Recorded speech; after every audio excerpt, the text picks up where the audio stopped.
नमस्कार, मैं राजा रवि आप सबों का इस वीडियो लेक्चर में बहुत बहुत स्वागत करता हूं। आज हम लोग 10वीं के इतिहास का तीसरा अध्याय भारत में राष्ट्रवाद इसकी शुरुआत करने वाले हैं। भारत हमारा देश है। राष्ट्रवाद के हमेशा बहुत अलग अलग मायने रहे, लेकिन जो एक मूल भावना राष्ट्रवाद में निहित है वह है अपने देश के प्रति आदर और अपने देश के प्रति निष्ठा।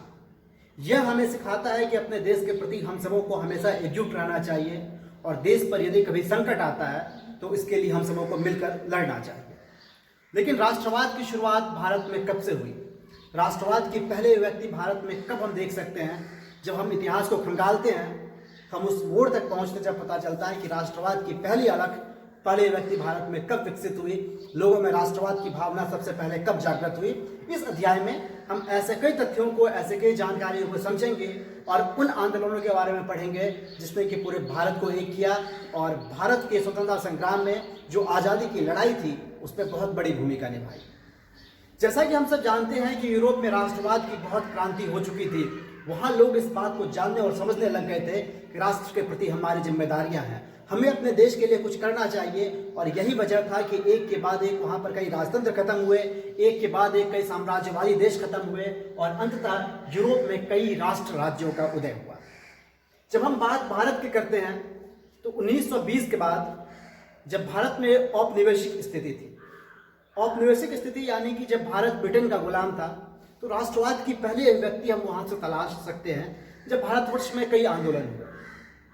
ब्रिटिशर्स जो थे, जो ब्रितानी हुकूमत के लोग थे, वो भारतीयों को दबाने का हर संभव प्रयास करते थे। भारतीय लोग भी कहीं न कहीं अपनी पहचान खोते चले जा रहे थे और गुलामी की जंजीरों में वो झगड़े जा रहे थे।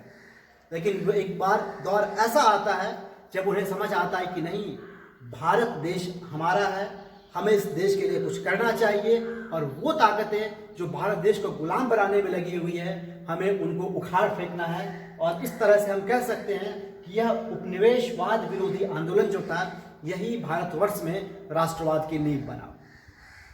इसके बाद 1920 के दशक की अगर हम बात करें तो उसके बाद की परिस्थितियां और अधिक भयावह हो चली थी, क्योंकि जब राष्ट्रवाद की भावना का संचार होता है, जब लोगों में इस बात की ललक जगती है कि हमें अंग्रेजों के खिलाफ लड़ना है, हमें ऐसी ताकतों को उखाड़ फेंकना है, तो जो विरोधी ताकतें होती हैं वो और प्रबल हो जाती है, वो और मुखर हो जाती है और ऐसे आंदोलनों का, ऐसे संग्राम का और निर्ममता से वो कुचलने लग जाती है।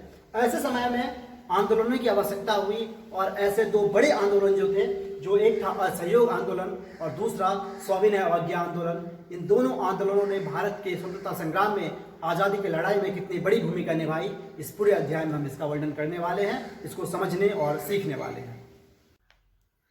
और इस अध्याय का पहला हिस्सा, पहला विश्व युद्ध, खिलाफत और असहयोग, हम लोग यहाँ से अपने इस अध्याय की शुरुआत करने वाले हैं। जैसा कि हम सबों ने इसके पहले भी जाना कि 1919 के बाद कई राष्ट्रीय आंदोलन एक के बाद एक होने शुरू हो गए, लेकिन ऐसी कौन सी परिस्थितियां थी जिसकी वजह से ऐसे आंदोलन हुए?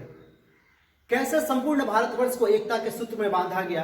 कैसे सभी लोगों में राष्ट्रवाद की भावना जागृत की गई और कैसे एक के बाद एक एक करके उठते हुए अंततोगत्वा पूरा भारतवर्ष अंग्रेजों के खिलाफ खड़ा हो गया? हम इस अध्याय में इन सब चीजों को पढ़ने वाले हैं। इसकी शुरुआत कहीं ना कहीं विश्व युद्ध के बाद जो हालात बिगड़ने शुरू हुए थे तब से शुरू हो गई थी। पहले विश्व युद्ध के बाद हालात बहुत हद तक खराब हो चुके थे। जो राजनीतिक और आर्थिक स्थिति थी उसमें कई सारे बदलाव हुए और इन सारी स्थितियों के जिम्मेदार कहीं ना कहीं वे सारी नीतियां थी जो अंग्रेजों ने जबरन हम पर लाद दी थी, हम पर थोप दी थी। इन सारी नीतियों से लोगों में बहुत गुस्सा था। अगर हम एक के बाद एक बात करें तो सबसे पहला था रक्षा व्यय की भरपाई। रक्षा व्यय की भरपाई यानी कि युद्ध में जो खर्च किए गए थे उसकी भरपाई तो कहीं ना कहीं से करनी थी। इस वजह से होता क्या है कि बेवजह के कई सारे टैक्सेस बढ़ा दिए गए, सीमा शुल्क बढ़ा दिया गया और आयकर यानी कि इनकम टैक्स लगाना शुरू कर दिया गया था।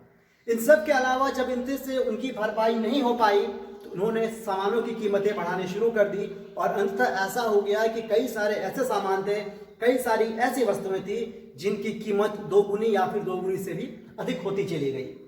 इन सब के अलावा जो एक और बड़ी चीज हम देख सकते हैं वह है जबरन भर्ती। जब विश्व युद्ध का समय था, सेना की बहुतायत में आवश्यकता थी और इस दौरान जो गांव के लोग थे या फिर शहर के भी जो लोग थे उन्हें सेना में जबरदस्ती डाला जाने लग गया। कई लोग इसके लिए मानसिक या शारीरिक रूप से तैयार नहीं थे और वो सेना में जबरन भर्ती नहीं होना चाहते थे, लेकिन चूंकि उन लोगों के मन में लालसा थी, जो औपनिवेशिक शक्तियां थी, उनके मन में इस बात की वासना थी कि वे पूरे विश्व पर अपना प्रभुत्व कायम करें, इसलिए उन्होंने जबरदस्ती लोगों को सेना में भर्ती करना शुरू किया। और इन सब के अलावा जिस एक वजह से पूरे भारतवर्ष में बहुत बड़ी दुर्दशा का सामना करना पड़ा था, वो था फ्लू की महामारी और अकाल। 1918 से 1919 और 1920 से 21 के बीच में बहुत भयानक अकाल का सामना करना पड़ा था। उसी बीच फ्लू की महामारी भी फैलती है और यह बताना बहुत दुखद है कि इन दो वजहों से, यानी कि इस फ्लू की महामारी और उस अकाल की वजह से 120 से 130 लाख लोगों की मृत्यु हो जाती है। यह निस्संदेह एक बहुत दहला देने वाली घटना थी और इस बात का क्षोभ कहीं ना कहीं पूरे देश में महसूस किया जाने लगा। और इन सब के बीच भारत में एक नए नेता का आगमन होता है, जिसने कि जीने के तौर तरीकों को बदला, जिसने कि विद्रोह की पूरी भावना को बदला और जिसने कि आंदोलन की एक बिल्कुल नई परिभाषा लिखी। जी हाँ, हम बात कर रहे हैं महात्मा गांधी की। जी हाँ, महात्मा गांधी जो भारत के राष्ट्रपिता भी कहलाते हैं, उन्होंने लोगों के सामने बिल्कुल नए विचार प्रस्तुत किए। उन्होंने विरोध के पूरे तरीके को बदल दिया। उन्होंने सत्याग्रह और अहिंसा पर बल दिया।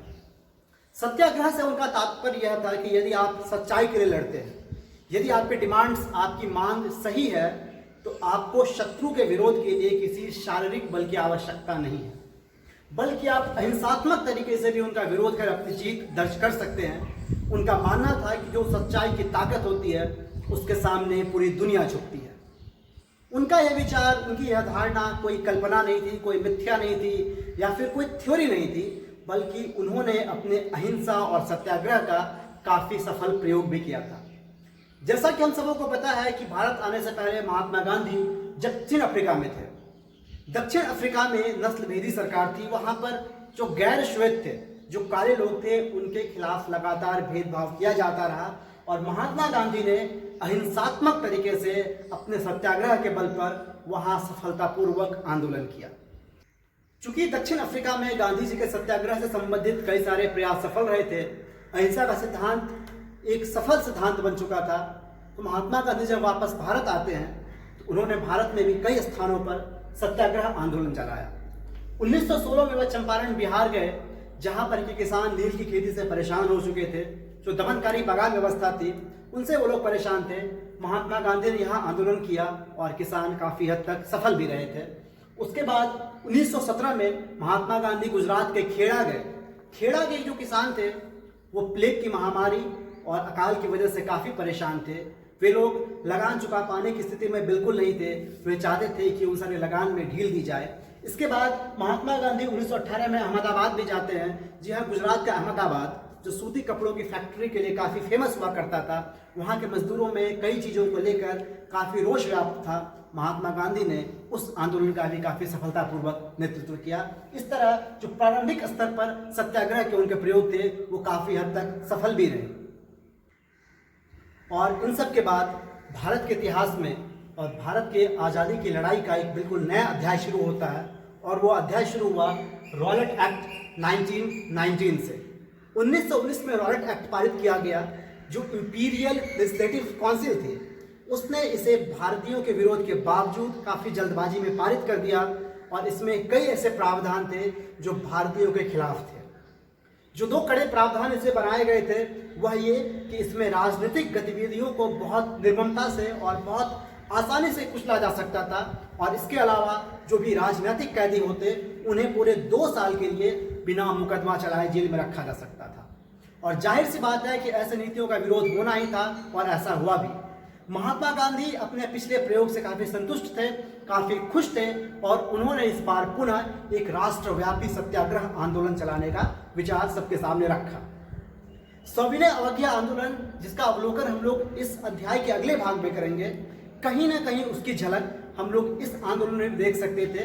महात्मा गांधी ने कहा कि लोग अहिंसक तरीके से नागरिक अवज्ञा का पालन करें, और लोगों ने इसका पालन करना शुरू भी कर दिया। और वजह यह रही कि जो ब्रिटिश सरकार थी, वो बहुत हद तक चरमरा गई। रेलवे की व्यवस्था ठप हो चुकी थी, लोग संचार तंत्र पर काम करना बंद कर चुके थे। अब चूंकि यातायात की सुविधाएं खराब हो रही थी, संचार तंत्र खराब हो रहे थे, तो ब्रिटिशर्स ने, जो ब्रितानी हुकूमत थी, उन्होंने इस पूरे विरोध का दमन करना शुरू कर दिया। अमृतसर से कई नेता गिरफ्तार किए गए और दिल्ली में महात्मा गांधी के प्रवेश पर पाबंदी लगा दी गई, यानी कि महात्मा गांधी दिल्ली नहीं घुस सकते थे। इन सब के बाद भी जब सरकार का मन नहीं भरा तो अमृतसर में एक शांतिपूर्ण जुलूस पर गोलियां चलाई गई, जिसका तारीख 10 अप्रैल था।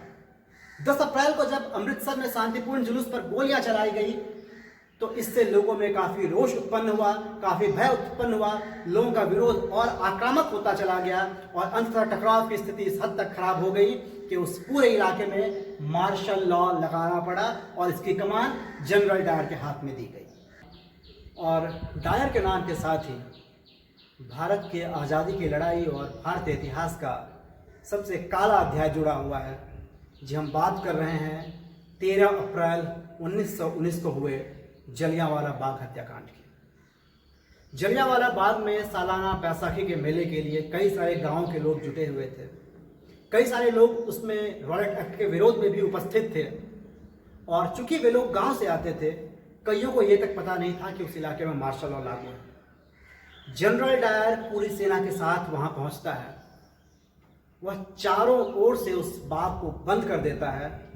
सभी लोगों पर बेतहाशा गोलियां बरसाई जाती है।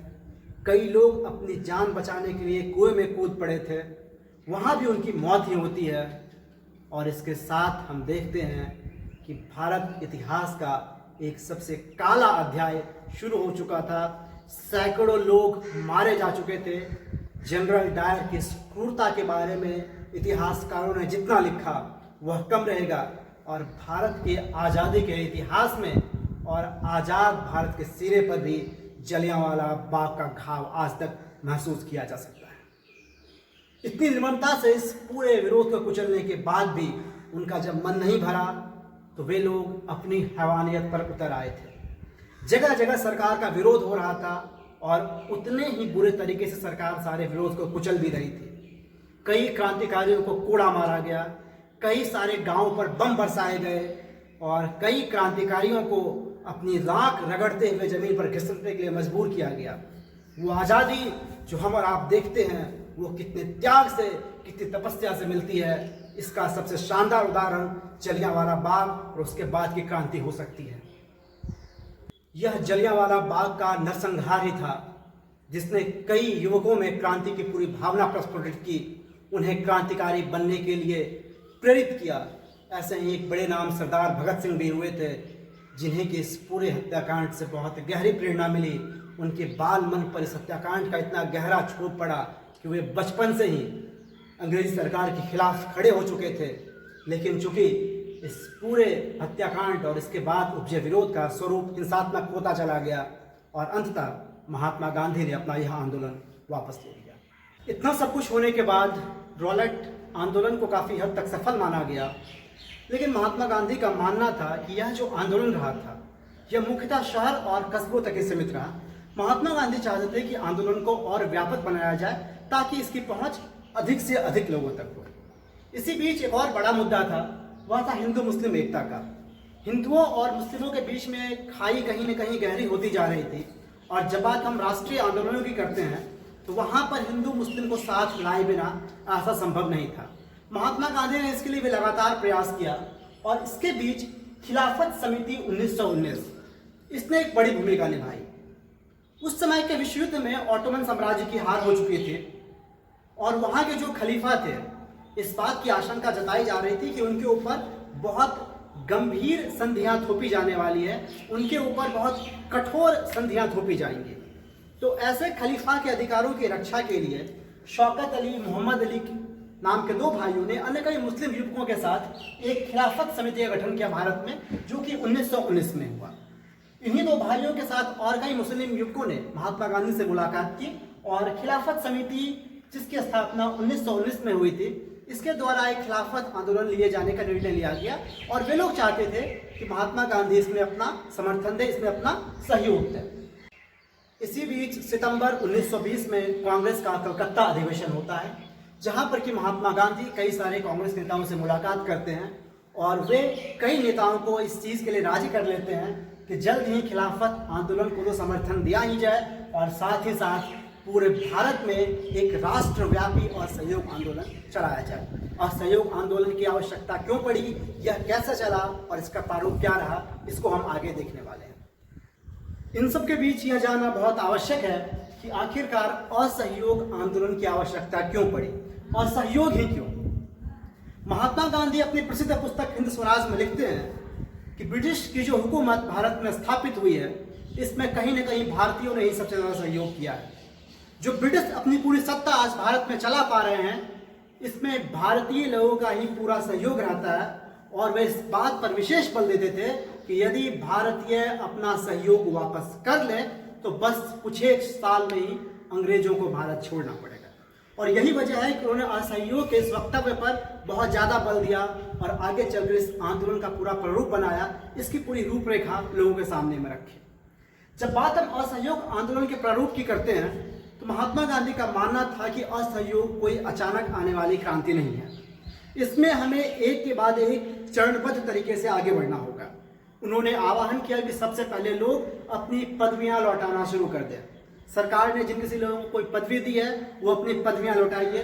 इसके अलावा उनका कहना हुआ कि आप नौकरी का, सेना का, पुलिस का, अदालत का, विधायी परिषद, जो स्कूल है, कॉलेज है और यहाँ तक कि विदेशी वस्तुओं का भी बहिष्कार करना शुरू कर दीजिए। और यदि सरकार इन सब के बाद कोई दमन का रास्ता अपनाती है तो आप सबों को सविनय अवज्ञा के लिए भी तैयार रहना चाहिए।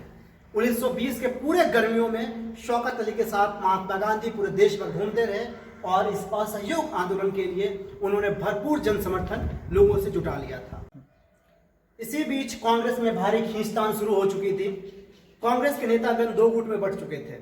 एक गुट का मानना था कि असहयोग आंदोलन सही है, लेकिन वहीं कुछ नेताओं का मानना था कि इसमें कुछ खामियां भी है, इससे गलत हो सकता है।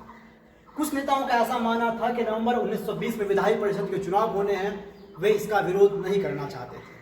कुछ लोगों का यह भी मानना था कि यह आंदोलन फिर से हिंसात्मक हो सकता है, अतः इस आंदोलन को रहने दिया जाए। लेकिन बहुत लंबे खींचतान के बाद, काफ़ी चर्चा और परिचर्चा के बाद अंतर सब लोगों की सहमति इसके ऊपर बनी और दिसंबर 1920 के नागपुर अधिवेशन में, जी हाँ, दिसंबर 1920 के नागपुर अधिवेशन में असहयोग आंदोलन को पूरे कांग्रेस ने अपनी स्वीकृति दे दी और इसके बाद असहयोग आंदोलन की शुरुआत की गई। यह आंदोलन कैसे शुरू हुआ, इसका क्या प्रारूप रहा, विभिन्न देश से इसकी क्या प्रतिक्रियाएं रही, इसको हम लोग आगे देखने वाले हैं। जनवरी 1921 में असहयोग खिलाफत आंदोलन की शुरुआत की गई और अलग अलग जगहों पर इसका अलग अलग प्रभाव रहा। आगे हम लोग देखने वाले हैं कि शहरों में आंदोलन कैसा था, ग्रामीण इलाकों में विद्रोह का स्वरूप कैसा रहा और बागानों में जब स्वराज की बात की गई तो उसका क्या परिणाम निकलकर सामने आया। अब हम यह देखेंगे कि शहरों में असहयोग आंदोलन का प्रारूप कैसा था और अंततः इसका परिणाम क्या हुआ। लोगों ने संस्थानों एवं चुनाव का बहिष्कार करना शुरू कर दिया। जो शिक्षक थे, जो हेडमास्टर्स थे, उन्होंने अपना इस्तीफा सौंप दिया। जो भी वकील थे उन्होंने मुकदमा लड़ना बंद कर दिया था। छात्रों ने भी स्कूल और कॉलेज का बहिष्कार किया। कई जगह जो चुनाव होने थे उसका भी बहिष्कार हुआ, लेकिन मद्रास में ऐसा संभव नहीं हो पाया। इसकी भी एक वजह थी, क्योंकि मद्रास की एक जस्टिस पार्टी थी। इसका मानना था कि यदि हम लोग चुनाव का बहिष्कार करेंगे तो हम लोग पीछे रह जाएंगे। चुनाव ही इकलौता ऐसा सिस्टम है जिसमें कि जीत करके हम वो सारे अधिकार प्राप्त कर सकते हैं जो कि अभी तक सिर्फ ब्राह्मणों को मिल रहा है। इसलिए मद्रास को छोड़कर बाकी लगभग सभी प्रदेशों में ऐसे परिषद चुनाव का ही बहिष्कार किया गया। और इन सब के बाद हम चर्चा करने वाले हैं आर्थिक मोर्चे पर असहयोग की। आर्थिक मोर्चे पर असहयोग का मतलब कि व्यापार में अपना सहयोग हम नहीं करें। ऐसा हुआ कि कई जगह जो विदेशी सामान थे उसका संपूर्ण रूप से बहिष्कार किया गया। जो विदेशी कपड़े थे लोगों ने खरीदना बंद कर दिया और ऐसे हालात तक उत्पन्न हुए थे, जो बाहर के कपड़े आते थे, जो विदेशी कपड़े आते थे, लोगों ने जगह जगह ऐसे कपड़ों की होली जलाने शुरू कर दी। शराब के दुकानों की पिकेटिंग की गई। पिकेटिंग का मतलब अगर आपको पता नहीं हो तो मैं बता दूं कि पिकेटिंग का अर्थ होता है किसी दुकान में जाने वाले रास्ते को रोक देना। तो शराब की जो ऐसे दुकान थे उनकी पिकेटिंग की गई। जो आयात थे कपड़ों का वो घटकर आधा रह गया। यह आंदोलन इस हद तक सफल रहा कि जो कपड़ों का आयात था बाहरी विदेशी कपड़ों का, वह घटकर आधा रह गया। व्यापारी लोगों ने भी इसमें भरपूर सहयोग दिया और जहां कहीं विदेशी सामान था, जहां के व्यापार में विदेश के लोग इन्वॉल्व होते थे, उन्होंने ऐसे सभी व्यापार का बहिष्कार कर दिया।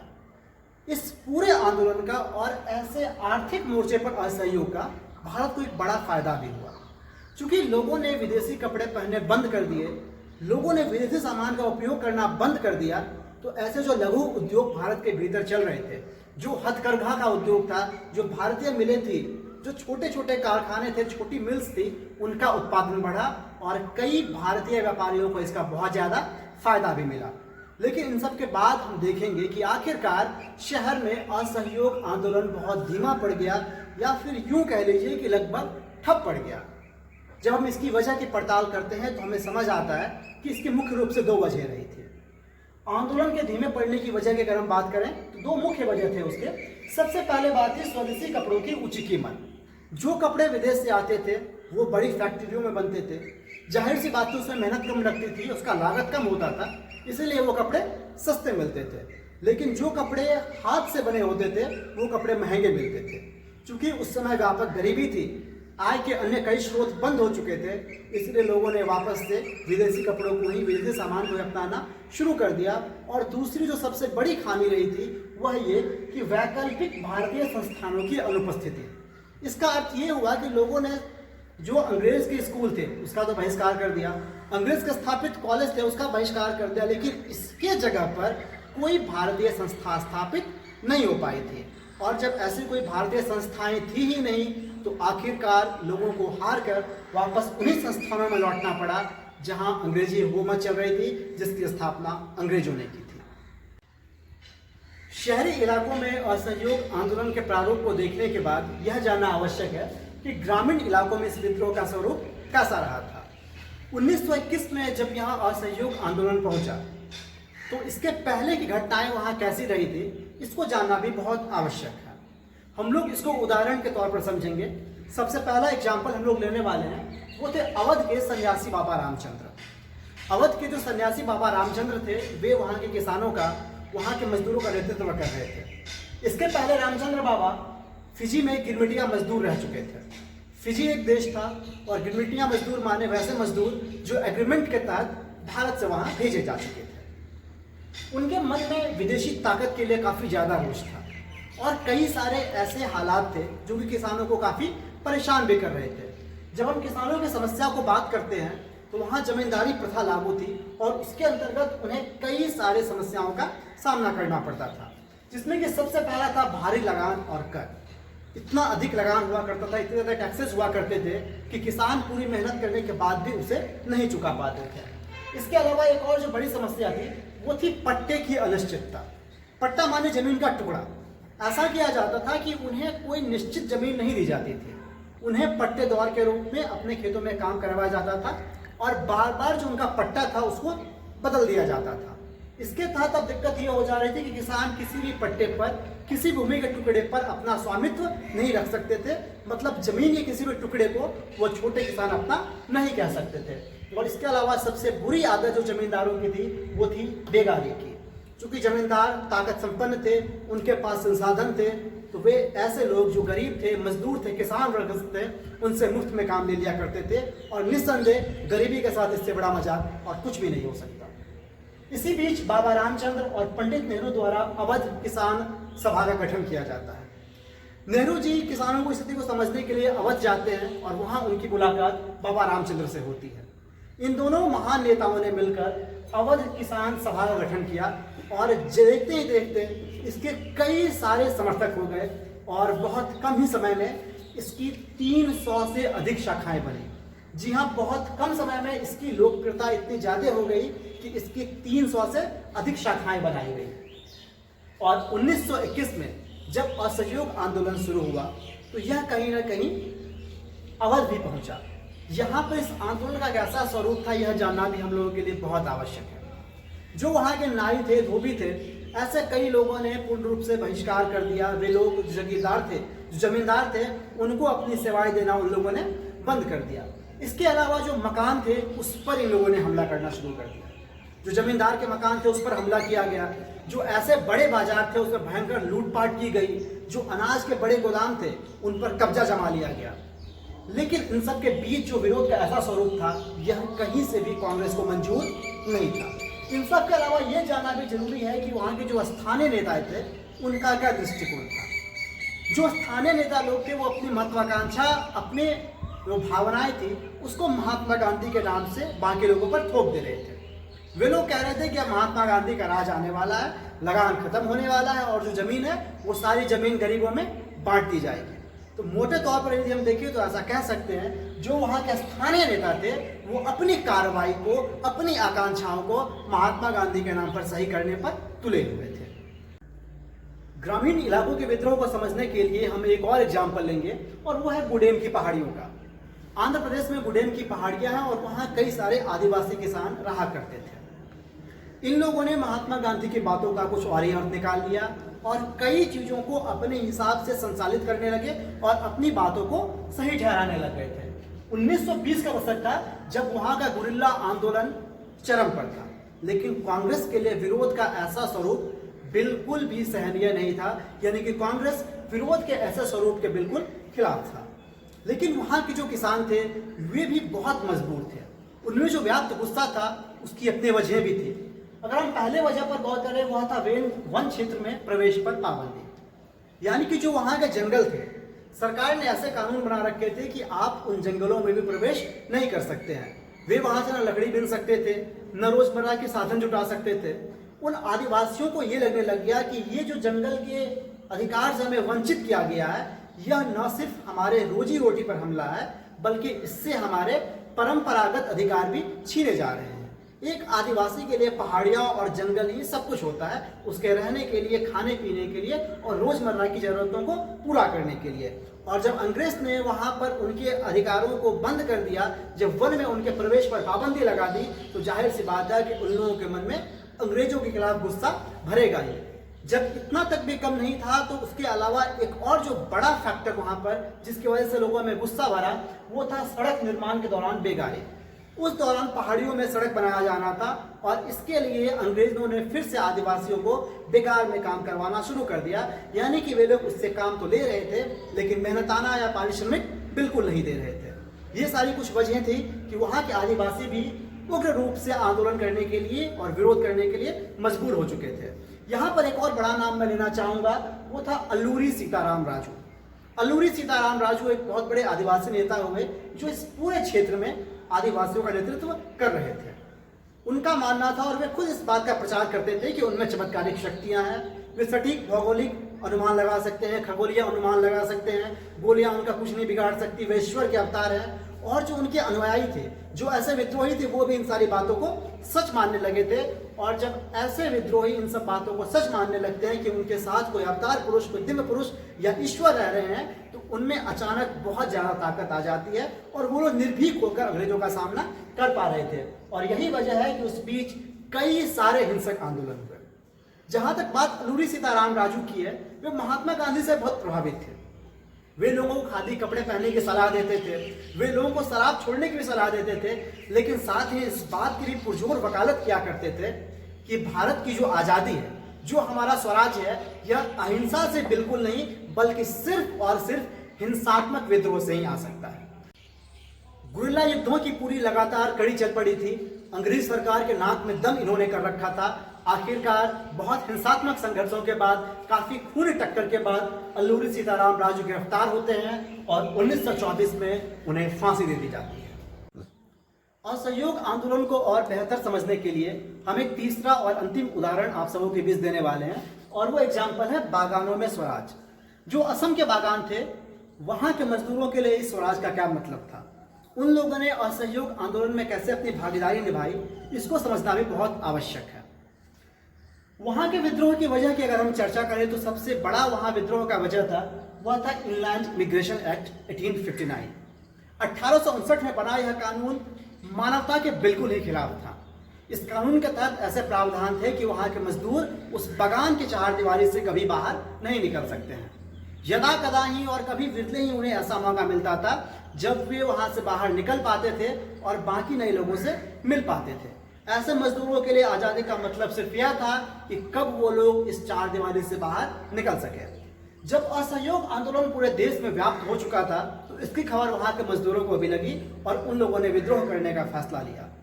यह जानना बहुत दिलचस्प है कि वे लोग पैदल ही अपने घर की ओर लौट रहे थे। लेकिन जगह जगह हड़ताल थी, स्टीमर रेलवे बंद थे, यातायात के सभी साधन ठप थे, इसीलिए वे बहुत आगे नहीं बढ़ पाए। उनका यह आंदोलन असफल रहा। बाद में ऐसे सभी मजदूरों को पकड़ लिया गया और उनकी बहुत ज़्यादा पिटाई की गई। लेकिन इन सब के बीच यह समझना बहुत आवश्यक है कि महात्मा गांधी ने जिस असहयोग आंदोलन की बात रखी थी, भले ही उसका प्रारूप अलग अलग जगहों पर अलग अलग था, भले ही उसकी समझ लोगों में अलग तरीके से विकसित हुई, भले ही हर किसी आंदोलन का परिणाम बहुत अलग रहा, लेकिन जो एक अखिल भारतीय आंदोलन की परिकल्पना उन्होंने की थी वह काफी हद तक साकार होती हुई दिख रही थी।